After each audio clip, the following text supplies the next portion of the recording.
Assalamualaikum warahmatullahi wabarakatuh. Alhamdulillah, wa syukurillah, wassalatu wassalamu ala rasulillah. Amma ba'du. Para siswa dan siswi SMA Negeri 1 Wonosari yang berbahagia, pada kesempatan kali ini materi pesantren virtual yang akan saya sampaikan adalah pertama tentang pengertian Ramadan, dalil dan tujuan berpuasa, berpuasa minimalis, berpuasa maksimalis, kemudian semangat berpuasa saat pandemi, dan terakhir di akhir sesi adalah pertanyaan dan kuis. Oleh sebab itu, mari kita mulai ke materi. Oke, perkenalkan, nama saya Ahmad Arifuddin. Kali ini saya akan menyampaikan materi dengan tema Colorful of Ramadan 1441 Hijriah. Akan tapi materi kita akan lebih khusus pada tentang materi puasa. Kita mulai dari sini.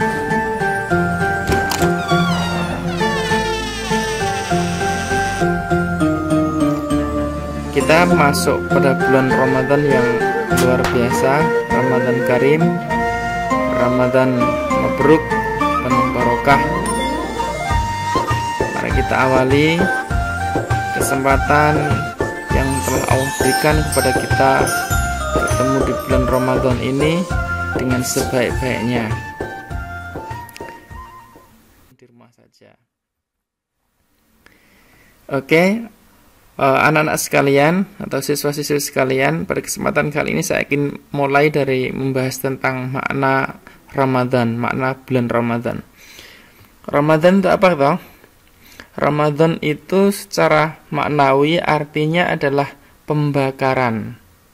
Di bulan Ramadan artinya adalah bulan tempat kita digembleng, dibakar, digembleng, ditempa dan dilatih, sehingga para shoimin atau orang-orang berpuasa itu seharusnya kalau berpuasa, beribadah dengan baik, bisa menjadi manusia baru yang lebih kuat, menahan hawa nafsunya, lebih giat qiyamul lailnya, lebih rajin membaca Al-Qur'annya, dan selalu siap mengamalkan isinya serta tambah dermawan. Jadi makna Ramadan silakan disimak terus, nanti di sesi kuis mungkin akan keluar tentang makna dari Ramadan ini. Berikutnya, di bulan Ramadan yang paling utama adalah diwajibkannya kita berpuasa. Sebagaimana Quran surat Al-Baqarah ayat 183 ini. A'udzu billahi minasy syaithanir rajim. Bismillahirrahmanirrahim. Ya ayyuhalladzina amanu kutiba alaikumus siyam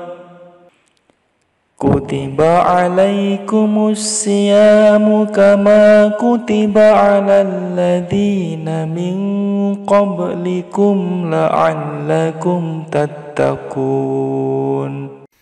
Al-ayah, yang artinya, hai orang-orang yang beriman, diwajibkan atas kamu berpuasa sebagaimana diwajibkan atas orang-orang sebelum kamu agar kamu bertakwa. Jadi tujuan utama berpuasa adalah supaya kita menjadi orang-orang yang bertakwa. Kemudian kita mulai dari sini, perilaku orang yang berpuasa.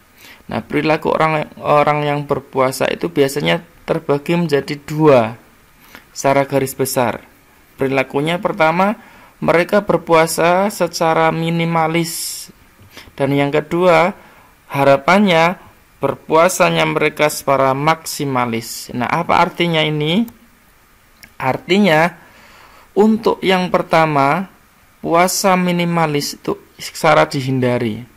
Karena apa? Arti puasa minimalis itu artinya puasa yang fokusnya hanya minimal tidak makan dan minum. Jadi kalau adik-adik semuanya, para siswa semuanya, kalau berpuasanya masih hanya menghindari supaya tidak makan dan minum, itu artinya puasanya kategori minimalis. Karena apa? Puasa minimalis ini berbahaya. Kalau sudah sampai taraf yang lebih dalam lagi, maka harus dihindari. Karena hadis Nabi menyatakan rubba sha'imin laisa lahu min siyamihi illal ju' wal atas. Yang artinya betapa orang yang berpuasa namun tidak mendapatkan dari puasanya tersebut pahala kecuali rasa lapar dan dahaga. Oleh sebab itu, hindari puasa minimalis. Puasa minimalis itu biasanya masih dilakukan oleh anak-anak. Jika kalau sudah mulai dewasa, kita harus puasa yang kedua ini, yaitu jalankan puasa secara maksimalis. Artinya puasa maksimalis yaitu puasa selain menahan lapar dan haus tadi, juga mengisi hari-harinya puasanya dengan kegiatan amal soleh yang padat, siang malam secara maksimal. Ada tadarus, kemudian ada sedekah, ada menuntut ilmu seperti hal kita sekarang. Nah, puasanya dilakoni dengan mengikuti tata cara dari Nabi SAW. Barang siapa yang berpuasa di bulan Ramadan dan mengetahui batas aturannya serta menjaga apa-apa yang seharusnya dijaga, maka akan diampuni dosa-dosanya yang telah lalu. Itu dasarnya. Oleh sebab itu, puasa seperti ini seharusnya bisa merubah para shaimin, orang-orang yang berpuasa itu menjadi manusia baru. Nah, oleh sebab itu arahnya kita berpuasa itu adalah menjadi manusia baru yang lebih kuat menahan hawa nafsunya, yang lebih giat qiyamul lailnya, yang lebih rajin membaca Al-Qur'annya, dan selalu siap mengamalkan isi Al-Qur'an tersebut. Dan tentunya tambah dermawan, karena di bulan Ramadan juga ada membayar fitrah atau membayar zakat fitrah. Oke, puasa yang merubah itu diilustrasikan seperti puasanya ulat. Ya, puasanya ulat, bisa melihat bagaimana ulat itu berpuasa dan merubah segalanya, merubah secara radikal bagaimana perilakunya dan sampai kepada akhirnya. Pertama, misalnya ilustrasinya ini. Ulat itu dari telur, kemudian berubah menjadi ulat. Ulat ini dari cara jalannya, bentuknya seperti ini. Kemudian ketika dia berpuasa, akhirnya dia berubah menjadi kepompong. Setelah berpuasa, tidak makan, tidak minum, dan berdiam diri. Dan apa yang terjadi? Dia berubah menjadi kupu-kupu. Kupu-kupu yang indah, yang luar biasa. Nah, perubahan yang dilakukan oleh ulat dengan berpuasa itu sampai menjadikan dia menjadi kupu-kupu. Dia terbang, dia kemudian dari berperilaku saja sudah berbeda, bentuk tubuhnya sudah berbeda, sampai dia pertama makan daun, kemudian kalau sudah di kupu-kupu dia tidak lagi makan daun, tapi makan madu. Luar biasa. Jadi puasa yang diharapkan dengan puasa maksimalis tadi adalah puasa seperti ulat. Oke, anak-anak sekalian. Berikutnya yang ingin saya sampaikan di sini adalah apa yang kita alami pada hari-hari ini, detik-detik ini adalah sesuatu yang luar biasa yang belum pernah dialami oleh generasi-generasi nenek moyang kita juga. Orang tua kita belum pernah mengalami, yaitu puasa Ramadan ini sungguh-sungguh sangat luar biasa berbeda. Perbedaannya apa? Karena adanya lockdown, wabah. Lockdown coronavirus ini merubah segalanya. Itu. Yang akibatnya apa? Ya, dalam sejarah saya hidup dan sebagainya belum ada masjid ditutup dan sekarang masjid ditutup untuk ibadah. Kemudian dalam sejarah ini saya juga baru mengalami dan tahu persis seperti apa adanya penerapan physical distancing. Tidak boleh berkumpul, tidak boleh beribadah, tidak boleh salaman dan sebagainya karena wabah ini. wabah ini betul-betul luar biasa mempengaruhi kita. Nah, kemudian di tengah wabah seperti ini, bisakah kemudian Ramadan ini dibatalkan? Sebagaimana misalnya sekolah ditutup, kegiatan-kegiatan yang lainnya dibatalkan dan sebagainya.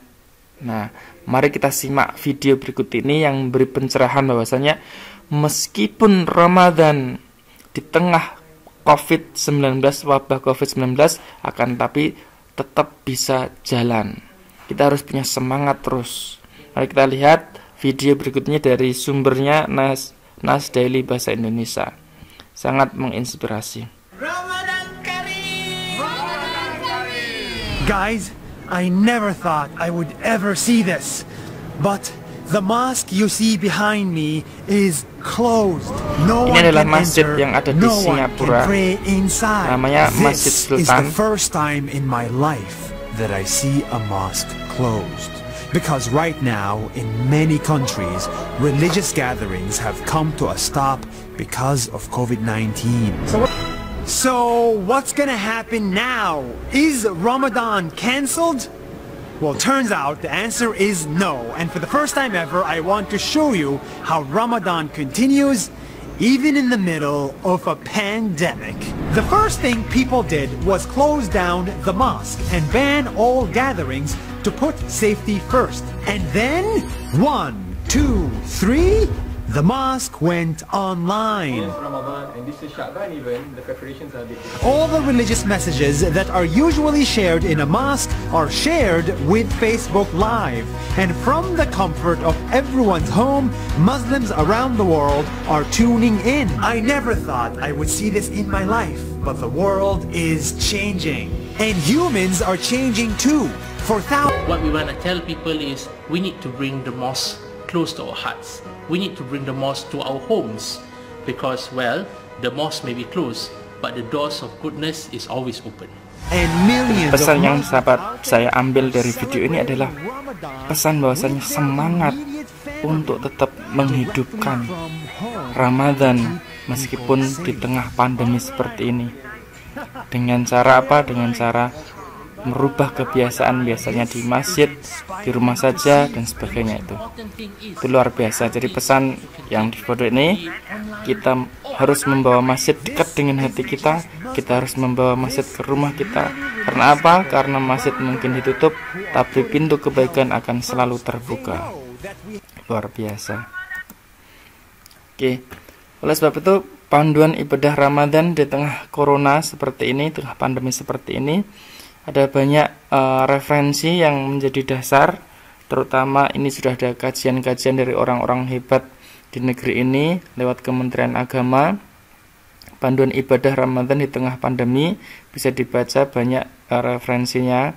Kenapa kita diminta untuk tarawih di rumah saja, tadarus di rumah saja dan sebagainya?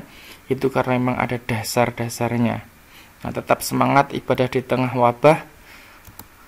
Kemudian untuk menjadi referensi, kenapa pemerintah memberikan kebijakan-kebijakan misalnya ibadah di rumah dan sebagainya, ini ada buku yang bagus untuk bisa menjadi pandangan kita bahwasanya fikih itu bisa menyesuaikan dengan keadaan tidak kemudian kaku. Bisa di-download di alamat ini. Nah, kemudian silakan download materi PPT-nya di deskripsi video ini. Dan setelah ini akan ada kuis untuk materi ini. Anak-anak sekalian, materi sudah disampaikan dengan semaksimal mungkin karena durasi dan sebagainya. Saatnya untuk kuis, saatnya untuk pertanyaan. Silahkan bertanya di kolom komentar. Kemudian setelah sesi pertanyaan akan ada kuis. Perlu diketahui bahwasannya kuis itu meliputi materinya adalah tentang materi yang ada di PowerPoint ini. Kemudian juga berada di buku PDF tentang fikih pandemi. Silahkan dibaca dulu sebelum menjawab kuisnya, terutama di halaman 1 sampai 10 tentang tujuan fikih atau filsafat fikih pandemi. Terima kasih. Semoga bermanfaat. Assalamualaikum warahmatullahi wabarakatuh.